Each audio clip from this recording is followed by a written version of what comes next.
You know how it is. You can settle in to watch a movie in English, maybe even skip the subtitles, and you follow the plot. Your favorite English songs, you catch a good chunk of the lyrics. Articles online, instructions for that new gadget, you can understand what's being said or written. Your comprehension feels pretty solid. It's a very common experience, yeah. That sense of being able to absorb and process English without too much trouble, it really reflects the hard work you've put in to understand the language. Absolutely. But then comes the moment when you actually need to speak.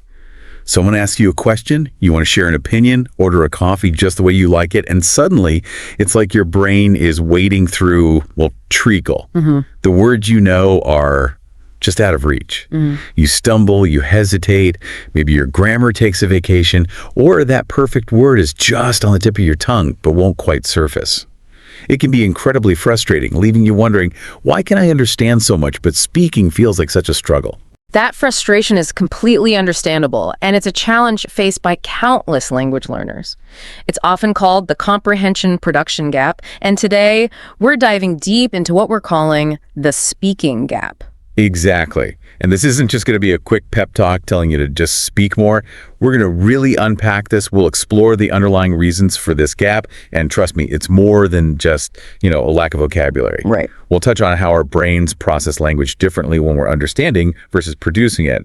The way our language learning often prioritizes one over the other, the influence of our own mindset, and the very real reasons behind those speaking anxieties. And crucially, we're going to dedicate a good amount of time to exploring concrete, actionable strategies that you can start implementing right away to begin closing that gap and, ultimately, find your voice in English. Yeah, our aim today isn't just to explain why this happens, but to provide you with practical pathways forward. Exactly. We want to equip you with an understanding of the mechanics behind the speaking gap and, maybe more importantly, empower you with effective strategies to actively address it. Okay, so whether you're taking notes or just listening closely, we've got a lot to cover. We'll start by really defining the speaking gap by looking at the fundamental differences between those receptive skills, listening and reading, and the productive ones, speaking and writing. Then we'll delve into the root causes. Everything from the nuances of brain processing to the impact of that pesky fear factor. Right. After that, we'll discuss some really important shifts in perspective mindset shifts that can build a stronger foundation for more confident speaking. And then the really practical part, tangible strategies you can use on your own to begin activating all that English knowledge you already possess. Followed by strategies for practicing with others and seeking out those valuable speaking opportunities. And finally, we'll tackle some of those specific hurdles that so many learners encounter, like when you can't quite find the words you're looking for, those worries about pronunciation and that dreaded moment of freezing up mid-sentence. It's important to manage expectations here, though. Overcoming this gap isn't a quick fix. It calls for understanding, consistent effort, and a willingness to try out different approaches. Definitely. But by the end of this deep dive, you'll have a much clearer understanding of why you might be experiencing this speaking gap and, more importantly, a robust set of tools to start tackling it head on. So let's get started. All right, are you ready to really get into the nuts and bolts of this? Let's start right at the beginning by understanding the core difference between those receptive and productive language skills. Okay, let's break it down. When we talk about receptive skills, we're referring to your capacity to take in and process information in English. This includes listening and reading. Right, the input. Exactly. When you're engaged in these activities, the language is coming to you. Your primary task here is one of recognition. You're identifying words, understanding grammatical structures as you encounter them, and piecing together the overall meaning. Interestingly, research suggests that the areas of your brain responsible for simply recognizing information are more readily activated than those involved in the complex process of retrieving and structuring your own thoughts into spoken language. Okay, so it's about decoding the information that's being presented to you, whether it's through your ears or your eyes. Precisely. Now, on the other side, we have productive skills, which are all about generating language. These are speaking and writing. Output. Exactly, output. In these instances, the language originates from you. You need to actively pull vocabulary from your memory, construct sentences according to grammatical rules, and in the case of speaking, also articulate words correctly and manage the flow of speech. So it's fundamentally the difference between receiving information and actively creating and putting it out there. That sounds much harder Well, a helpful way to think about this might be recognizing a familiar face with trying to draw that same face from memory. Oh, Recognizing a face in a crowd relies on your ability to match what you're seeing with a stored image. Drawing it, however, demands that you actively recall specific features, understand proportions, and then physically reproduce them. The latter is clearly a more demanding task. much more demanding, yeah. I can recognize thousands of faces, but draw maybe 3. Badly. Exactly. Similarly, recognizing an English word you've encountered before is often much easier than actively recalling that precise word and using it accurately in a sentence at the right moment. That analogy really helps clarify the difference. So given this fundamental distinction, why is it that our receptive skills, our listening and reading so often, seem to develop more quickly or feel stronger than our productive skills, especially speaking? There are several key reasons for this disparity. Firstly, as we kind of touched on, the underlying brain processes are different. Recognition, which is central to receptive skills, relies heavily on pattern matching. Your brain is essentially comparing the input with what it already knows. Recall, which is crucial for productive skills, requires a more active search through your mental lexicon, selecting the appropriate words and grammatical structures, and then organizing them into coherent output. This process of recall is inherently more demanding cognitively. So it's not just about having the information stored, it's about being able to actively access and use it when you need to. Like finding the right file on a messy hard drive versus just seeing the file name. That's a good analogy too. Precisely. Secondly, consider how most language learning typically unfolds.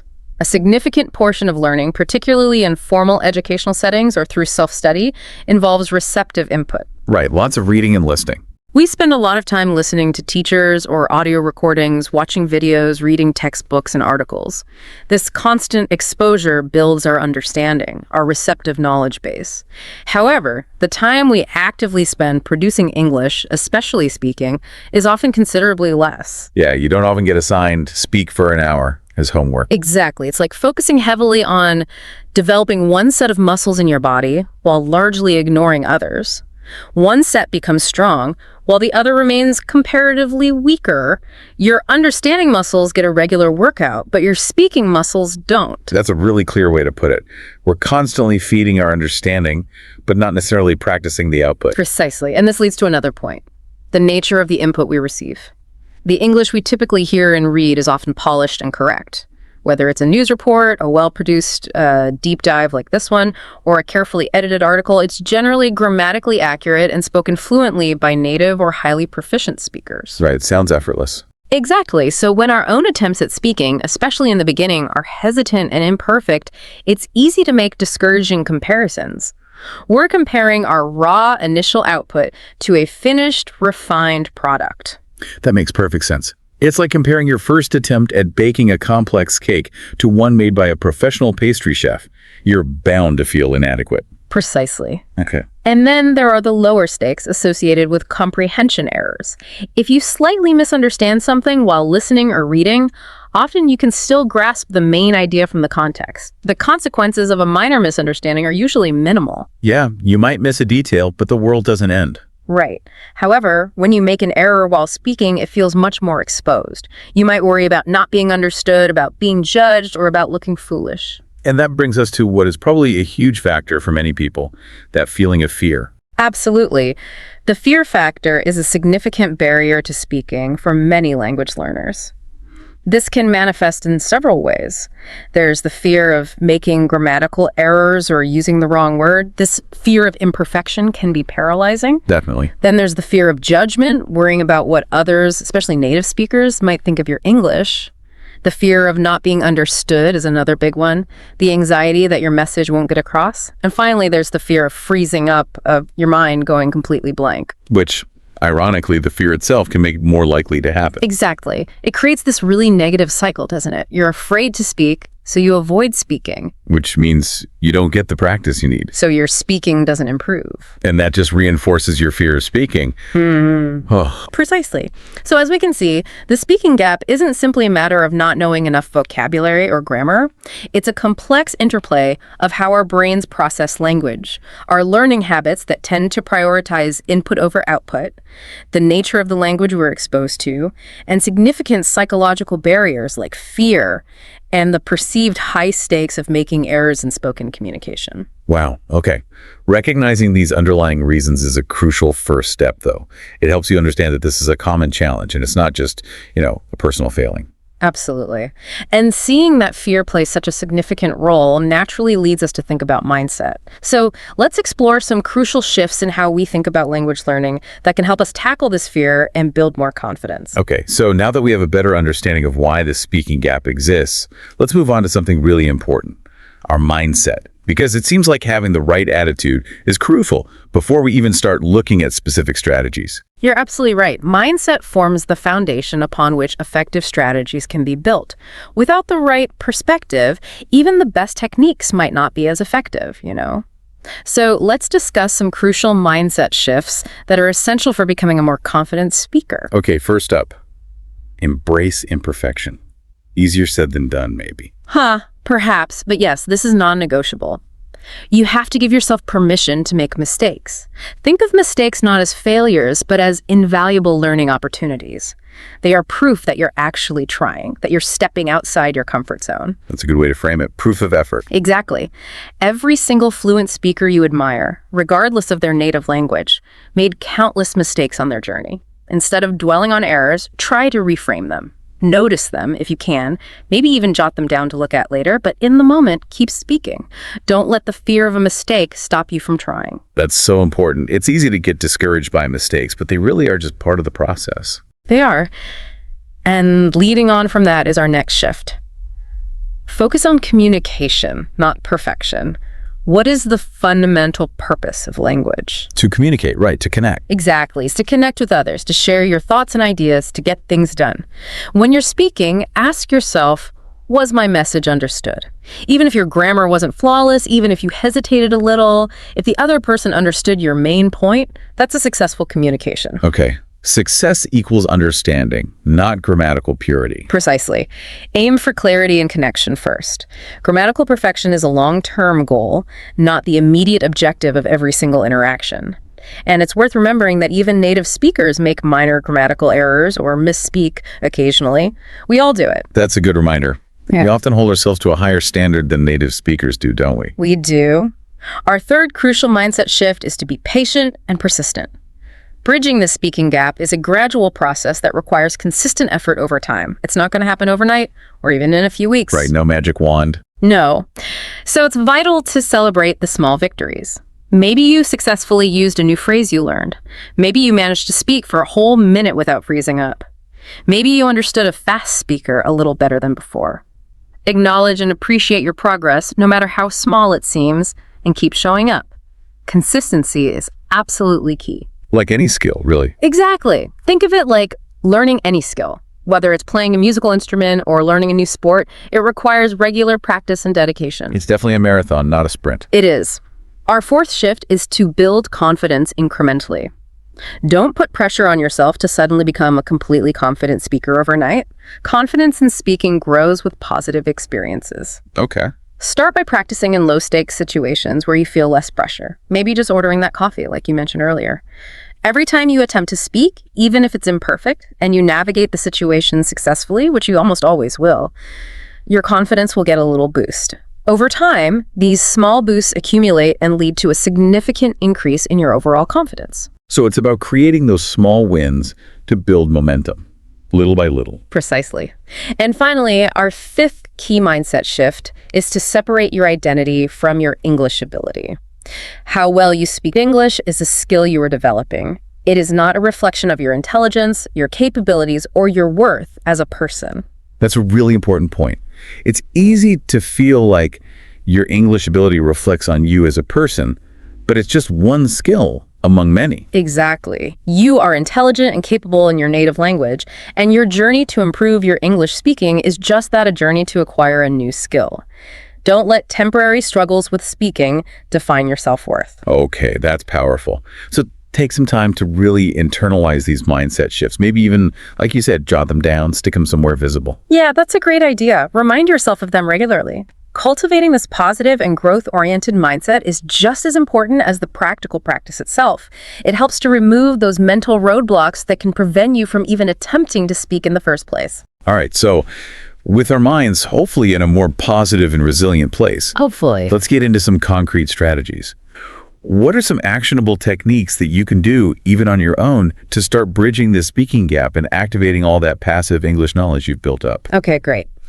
There are indeed many effective techniques you can employ in a low-pressure, solo environment to start building that speaking muscle.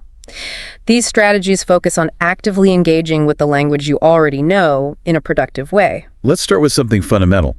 Thinking in English. Sounds simple, but maybe tricky. Yes, this is a cornerstone strategy, and it can feel tricky at first. Make a conscious effort to stop translating everything in your head from your native language. That process is often slow, inefficient, and can lead to unnatural sounding English. Right? Literal translations often sound weird. They do. So start small and be patient with yourself. Try to internally narrate simple aspects of your day in English. For example, as you wake up, think, okay, I'm waking up now. I need to brush my teeth. When you're deciding what to eat, think, what should I have for breakfast? Maybe some toast or fruit. Just little internal comments. Exactly. Try to label objects around you in English: desk, chair, window. When you're consuming media, like watching a short video or reading a news headline, try to form a brief opinion in English, even if it's just, that's interesting, or I agree with that. It might feel a bit strange at first, having this internal monologue going on in English, like you're talking to yourself inside your head. It absolutely will, initially, and you won't know every single word you want to use. That's perfectly okay. Use simple sentences. If you don't know a specific word, make a mental note to look it up later. But first, try to express the idea using the English you already know. The primary goal here is to train your brain to start operating in English as the default language for your thoughts. That makes sense. It's about shifting that internal narrative, getting the gears turning in English. What's another solo strategy we can use? Taking it a step further, actively speak aloud to yourself. Don't just think in English, actually say the words. Okay, talking to yourself might feel even sillier. It might feel even sillier at first, but it's incredibly effective. Try narrating your actions as you do them. Okay, now I am opening the door. I am walking into the kitchen. I am putting the kettle on. You can also try summarizing content out loud after you've watched video or read an article. Explain the main points in your own English words. Okay. Practice common everyday scenarios by yourself. Pretend you're ordering food at a restaurant, asking for directions, or introducing yourself to someone new. Read recipes or instructions aloud as you follow them. So it's about taking those internal English thoughts and giving them a voice, even if no one else is within earshot, like a rehearsal. Exactly. Speaking aloud helps to physically connect the language centers in your brain to the muscles involved in speech.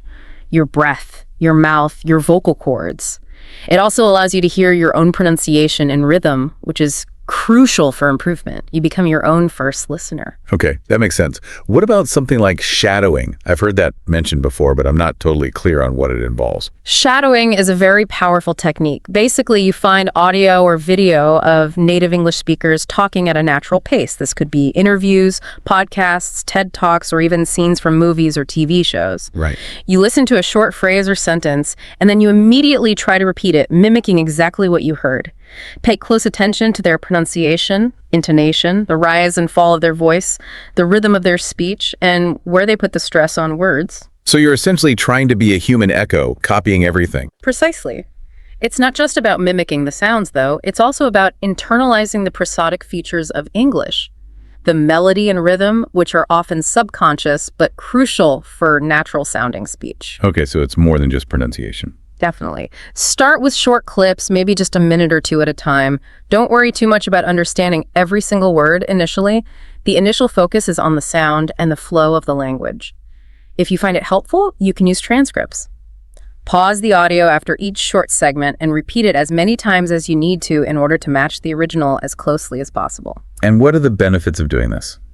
Shadowing is fantastic for training your mouth muscles to produce English sounds, improving your pronunciation and intonation naturally, and helping you internalize common sentence structures and collocations, those words that often go together like strong coffee or heavy rain. Knowing these natural pairings makes your spoken English sound much more idiomatic. That sounds like a really active way to engage with spoken English. Okay, another strategy I see here is reading aloud. How is that different from just speaking to yourself? Yes, Reading aloud is similar to speaking to yourself, but here you have pre-written text in front of you. Choose articles, chapters from books, news reports, anything in English that interests you. Focus on producing the words clearly, paying attention to your pronunciation, your pacing, how you link sounds between words, and where you place stress within sentences. So the difference is you don't have to think about what to say, just how to say it. Exactly. In this exercise, the focus isn't on finding the right words to say, but rather on clearly producing the words that are already written. It's a chance to practice the physical mechanics of speaking without the cognitive load of generating the content from scratch. Okay, that makes sense. And this leads nicely to our next solo strategy. Yeah. Recording yourself speaking. Oof, this one sounds potentially uncomfortable. It can feel a little uncomfortable for many people, yes, but it is an incredibly valuable tool for self-assessment. Record yourself doing any of the solo speaking activities we've just discussed, whether it's talking to yourself, summarizing something you've read or watched, or reading aloud. Oh, I can imagine that would be a bit ear-opening for some people to listen back to themselves. Cringy, maybe. It can be, but try to listen back critically, but also kindly. Don't just focus on what you perceive as mistakes. Also notice what you did well. Identify specific areas where you think you could improve. Are you hesitating a lot? Are certain sounds consistently difficult for you? Is your intonation sounding a bit flat or unnatural? Right. Objective feedback, even if it's from yourself. Exactly. Hearing yourself as others hear you provides crucial feedback that you simply can't get in any other way. Plus, if you keep your recordings over time, you can actually track your progress, which can be very motivating. You get proof that you are improving. That's a great idea, having an audio diary of your improvement. Yeah. Okay, and the last solo strategy you mentioned is using sentence starters and frames. How does that work? Yes. Sometimes one of the biggest hurdles in speaking is simply knowing how to start a sentence, especially when you're trying to express a particular idea or function, like giving an opinion or disagreeing. Yeah, that first step can be tough. It can. So prepare and practice using common sentence starters for different purposes. For example, for expressing opinions, you could practice starting with phrases like, in my opinion, I think that, or from my perspective. For agreeing, you might use, I agree completely, or that's a good point. For disagreeing politely, you could use, I see your point, but, or I'm not sure I agree because. Oh, yeah. Also, practice using phrases for asking for clarification, like, could you repeat that? Or, what does word mean? So it's like having some linguistic lifelines ready when you need them. Cheat sheets for conversation. Kind of. Having these ready-made openings can significantly reduce the mental load during conversations, as you don't have to come up with the very first words from scratch every single time. By preparing and practicing these sentence starters and frames, you can make your initial attempts at speaking smoother and more confident. Okay, these all sound really practical. Thinking, speaking aloud, shadowing, reading aloud, recording, using starters. Exactly. These solo activities are all about building that foundation, activating the English knowledge you already possess, training your mouth and ear, and building some initial confidence in a low-pressure environment. Even dedicating just 15 to 20 minutes a day to one or two of these techniques can make a noticeable difference over time. Right, consistency is key, like you said. Okay, so now that you have some solid strategies for solo practice, the next step, presumably, is to start engaging with other people, which can be the scary part. It can feel like the scary part, yes. But you're absolutely right. While solo practice is crucial for building a foundation, engaging in conversations with others is essential for developing fluency and real-time communication skills. This is where you truly test and refine your abilities in spontaneous interactions. So where do we even begin to find people to talk to in English, especially if we don't live in an English-speaking country? That's a great question. A fantastic starting point is to actively seek out speaking partners. Language exchange partners are a brilliant option. There are numerous apps and websites, things like Tandem, HelloTalk, Speaky, and the community forums on italki where you can connect with people who are learning your native language and who speak English. Ah, the mutual exchange idea. Exactly. You can then teach each other. Be clear in your profile and initial messages that you are specifically looking for speaking practice. Try to schedule regular calls with your partners that are focused primarily on speaking, maybe splitting the time between languages. That sounds like a really beneficial two-way street. You help someone with your language, and they help you with English. Win-win. Precisely. Another valuable resource is working with tutors or teachers online. Platforms like italki, Preply, and Cambly connect you with experienced language professionals who can provide structured conversation practice and personalized feedback. Right. Paid help, but potentially more focused. Potentially, yes. Even scheduling just 1 or 2 sessions a week can make a significant difference in your confidence and speaking ability. They are trained to listen for errors and provide constructive feedback, which can be really targeted. Okay. What else? Also, look for conversation groups or clubs. These can sometimes be found locally, maybe in community centers or libraries, but there are tons online now too, through platforms like Meetup or Facebook groups. Groups of learners. Often, yes. Speaking with other learners can sometimes feel less intimidating than speaking with native speakers initially, and you can learn from each other's experiences and shared challenges. It creates a supportive environment. Okay. What are some tips for actually finding good speaking partners or groups that will be helpful? Because I imagine not every interaction is productive. That's true. Firstly, be clear about your goals. When you reach out to potential partners or join a group, state that your primary goal is to improve your speaking skills. Look for partners who seem patient and encouraging. Good vibes are important. Very important. Ideally, try to find someone whose English level is slightly above your own, as they can expose you to new vocabulary and more complex sentence structures. But honestly, even practicing with learners at a similar level is beneficial for building confidence and just practicing what you know. Okay, so don't discount peers.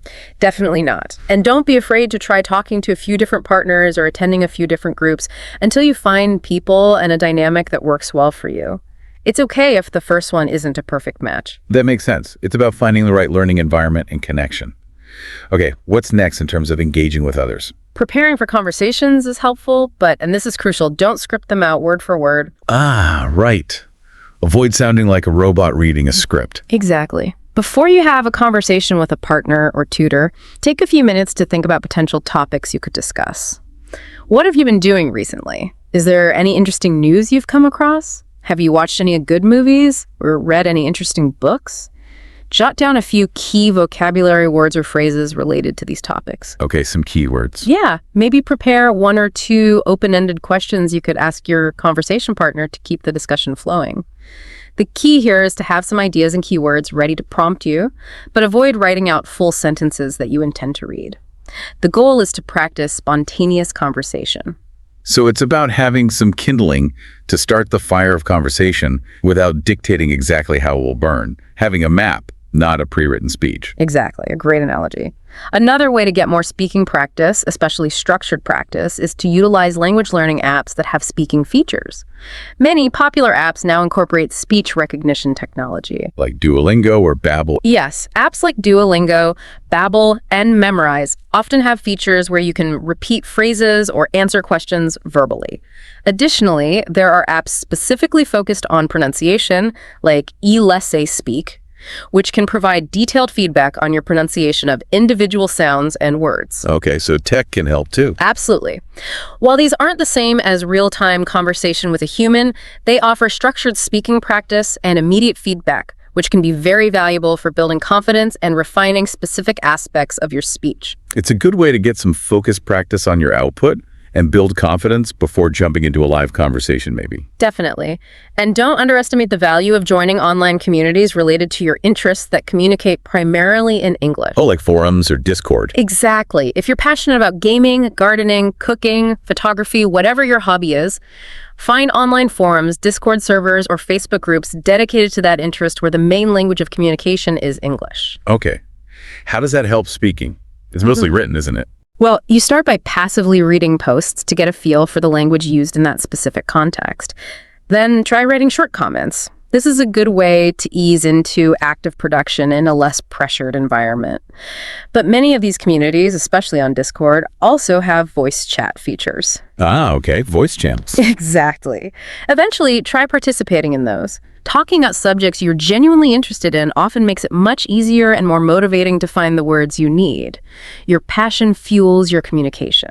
That's a fantastic tip. Leveraging your existing passions as a gateway to language practice makes it less like studying. Right. And finally, you mentioned not underestimating small interactions. Yeah, tell me more about that. Yes, don't overlook the value of brief everyday exchanges. Ordering coffee at a cafe, asking a shop assistant a quick question, excuse me, where can I find? Giving a simple compliment, I like your scarf. These might seem insignificant, but they are valuable opportunities to practice speaking in a low-pressure, real-world context. So grab those little moments. Absolutely.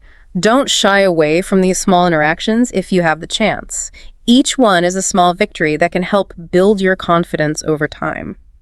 The key to bridging the speaking gap is to actively seek out opportunities to speak, even if it feels a little uncomfortable at first. Start small, be consistent, and gradually increase the duration and complexity of your interactions. Okay, that's a really comprehensive set of strategies for finding practice partners and opportunities. Hopefully helpful. Now, even with all these strategies, learners often hit specific roadblocks when they try to speak. Let's address some of those common hurdles next. Okay, so we have a whole range of strategies for practicing, both on our own and with others. But what about some of those really specific hurdles that learners often face when they try to speak English? Those moments of panic. You're right. Even with consistent practice, certain challenges can arise that can feel particularly frustrating. Let's address some of the most common ones. Okay, first up, that horrible, frustrating feeling of, can't find the right words, my mind just goes blank. We've all been there, right? Oh, absolutely. It's a very common experience, and it can feel really disheartening. One effective way to combat this is through active vocabulary building. It's not enough to just recognize words when you see or hear them. You need to actively learn how to use them in your own speaking and writing. Okay, so passive recognition isn't enough. Not for speaking, no. When you encounter a new word, don't just memorize its definition in isolation. Pay attention to its collocations, the words that it commonly goes together with. Like we said, strong coffee, heavy rain. Understanding these natural pairings will make your spoken English sound much more idiomatic. So learn words in chunks, not just individually. Exactly. Look at the new word in example sentences and make a conscious effort to use it in your own speaking or writing practice soon after learning it. Use flashcard apps like Anki or Quizlet, but make sure your flashcards include example sentences or prompts that encourage you to actively use the word in context. Spaced repetition systems in these apps are great for moving words from your passive to your active vocabulary. Okay, so it's about really making that vocabulary your own, making it readily available, not just recognizing it when someone else uses it. Exactly. Another crucial skill is circumlocution, the art of talking around a word you don't know. Describing it. Yes. If you can't recall the specific word for something, try describing it. For example, if you can't recall the word spatula, you might say, it's that flat kitchen tool you use for flipping food, like pancakes, in a pan. This is a vital communication skill, and honestly, even native speakers use it all the time when they momentarily forget a word. True. The thingamajig. Exactly. Practice describing common objects or concepts without naming them directly. It's a great exercise. That's a really useful skill to be able to explain something even if you don't know the exact vocabulary. Keeps the conversation flowing. Absolutely. Also, don't feel pressured to use complex vocabulary all the time. It's almost always better to express your idea clearly and simply with words you are comfortable with than to get stuck trying to recall a more advanced word. Remember our mindset shift. Fluency is about smooth and effective communication, not necessarily about using the most sophisticated language you know. Right. Simple and clear is better than complex and stuck. Definitely. And finally, filler phrases used sparingly can buy you a little thinking time. Phrases like, well, let me see. That's an interesting question. Or, how can I put this? Can help you bridge brief pauses and give you a moment to gather your thoughts. Practice using these phrases so they sound natural and don't become, an annoying habit. Okay, good tips for the blank mind problem. Another common hurdle is being worried about pronunciation or having a noticeable accent. People get really self-conscious about this. They really do, and it's completely normal to feel self-conscious. The first thing to remember, again, connecting to mindset, is to focus on clarity rather than trying to eliminate your accent entirely. The primary goal is to be understood. Right. Communication over perfection. Exactly. Most people genuinely don't mind if you have an accent, as long as your pronunciation is clear enough for them to understand your meaning. Accents are part of global communication. Instead of aiming for a native-like accent, focus on clearly pronouncing the key sounds in English that might be difficult for speakers of your native language. So target the problem areas. Precisely. Common pronunciation challenges can vary depending on your first language. Identify one or two specific sounds you struggle with. Maybe it's the th sound or the difference between R and L or certain vowel sounds. Watch instructional videos. There are tons on YouTube that demonstrate the correct mouth and tongue placement for these sounds. Visual aids can help. Definitely.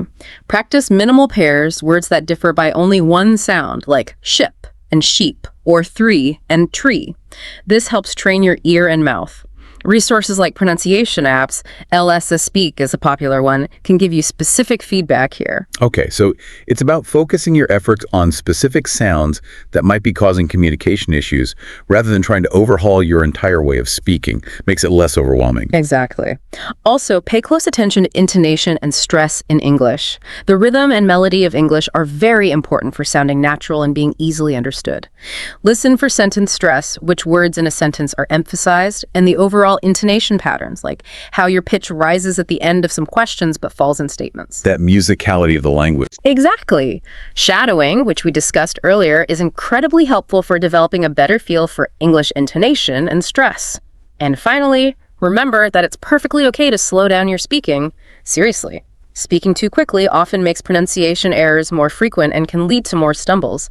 Speaking a little more deliberately can actually improve your clarity and give you more time to form your words correctly. Good advice. Slow and clear beats fast and messy. Okay, and the last specific hurdle we wanted to address is that feeling of just completely freezing up when someone speaks to you in English, the deer in headlights moment. Ugh, yes. This can be a really stressful experience, and it's often linked to anxiety and the perceived pressure of the situation. One simple but surprisingly effective technique is to remember to breathe. Just breathe. Sounds basic, I know. But when anxiety hits, we often tend to hold our breath or take shallow breaths, which can actually worsen the feeling of panic. Before you respond, consciously take a slow, deep breath. It helps calm your nervous system. Okay, a physical reset. Exactly. Another helpful strategy is to start simple in your responses. You don't need to launch into a long, complex answer immediately. A short acknowledgement like, oh, okay, or interesting, or even just right, can give your brain a moment to process what you've heard and formulate a response. It buys you time. Little verbal placeholders? Kind of. Also, prepare a few simple social phrases that you can use almost automatically in common situations. Things like, nice to meet you, how are you doing? Could you say that again, please? Or, sorry, I didn't catch that. Having these go-to phrases ready can make those initial interactions smoother and less daunting. Reduces the need to think from scratch in those first few seconds. Exactly. And in situations where you feel that fight or flight response kicking in due to perceived social pressure, controlled breathing, like we just mentioned, can really help counteract that physiological reaction. Another technique is visualization. Visualization, like imagining it going well. Yes. Before you know you'll be in an English-speaking situation, take a few moments to imagine yourself having a successful conversation. Picture yourself feeling calm, confident, understanding easily, and responding appropriately. This kind of mental rehearsal can actually help reduce anxiety in real-life situations. Interesting. Like practicing in your mind. It is. And finally, always go back to our mindset shift about focusing on communication. Remind yourself that the other person is likely just trying to connect with you or get information. They are probably not scrutinizing your English as intensely as you might imagine. They just want to understand you. Right. They're usually not judging nearly as harshly as we judge ourselves. Almost never. So these are all really valuable and practical solutions for those moments when speaking feels particularly challenging. Addressing these specific hurdles requires focused practice and a conscious effort to implement these strategies, but having them in your toolkit can make a significant difference when you encounter these difficulties. Okay, wow. We have covered so much ground in this deep dive into the speaking gap. We've looked at why it happens, the brain stuff, the learning habits, the fear. The different skills involved. Right. And then the crucial mindset shifts that can really make a difference. Embracing imperfection, focusing on communication. Patience, building confidence slowly, separating identity from ability. Exactly. And then we got into that comprehensive toolkit of strategies, the solo stuff like thinking in English, shadowing, recording yourself. And the interactive strategies like finding partners, using apps, joining communities, and even just those small daily interactions. And finally, tackling those specific roadblocks, finding words, pronunciation worries, and freezing up. It's been really thorough. Yes, we've really tried to explore this topic from multiple angles, aiming to provide you with a thorough understanding and, more importantly, a practical and actionable path forward. So the key message here, I think, is this. If you often feel like your English comprehension is significantly better than your speaking ability, please know that you are absolutely not alone. Very common challenge for language learners. Extremely common. And as we've discussed in detail today, it is a gap that is absolutely bridgeable with consistent effort, focused practice, and the right way of thinking about language learning. Definitely. Remember, the very fact that you can understand a considerable amount of English means you already possess a significant foundation of knowledge. Your main task now is to actively work on unlocking that passive knowledge and building both the skills and the confidence you need to express yourself more fluently and comfortably in spoken English. It's about activating what's already there. Precisely. The journey from understanding to speaking fluently does take time and consistent dedication. Be kind and patient with yourself throughout this process. Acknowledge and celebrate your progress, no matter how small it might seem at the time. And, most importantly, keep putting in the regular practice. Okay, so here's a tangible action item for you, the listener, to take away from our discussion today. Don't feel like you need to, overhaul your entire language learning routine or try to implement every single strategy we've talked about all at once that could easily feel overwhelming. Yeah, definitely don't do that. Instead, take a moment to reflect on the strategies we've discussed, both for solo practice and for engaging with others, and choose just one or two that particularly resonated with you or that you feel would be most beneficial for your specific situation right now. Just one or two to start. Then, make a commitment to practicing those chosen strategies consistently for the next week. Maybe you decide to dedicate just 10-15 minutes each day to actively thinking in English. Or perhaps you'll commit to shadowing a short audio or video clip once a day. Maybe you'll finally download that language exchange app and send a few introductory messages to potential partners. Or decide to read one page of an English book aloud every evening before bed. Whatever feels manageable and relevant to you. Right. Remember, the key is to start small, be consistent, and focus on integrating these practices into your regular routine. Even small, consistent efforts applied over time can lead to significant and noticeable progress in your speaking abilities. It really adds up. And we would absolutely love to hear from you. Which specific strategy or strategies are you planning to try implementing this week? What are some of the biggest challenges you currently face when it comes to speaking English? Head over to the comments section below this deep dive and share your thoughts and experiences with us. Let's build a supportive community where we can all learn from each other and encourage one another on this language learning journey. Yeah, definitely. Sharing your personal experiences and the specific challenges you're encountering can also be incredibly helpful and encouraging for other listeners who might be facing similar difficulties in their own language learning journeys. You're not alone in this. Absolutely. Remember, you've already accomplished a significant part of the journey by developing your comprehension skills in English. Now it's time to unlock your voice, to start actively using the language you already know. Be brave, be patient and kind to yourself, and most importantly, start speaking. Your understanding of English is a powerful foundation. Now build upon it with consistent, focused practice and that confident, growth-oriented mindset we talked about.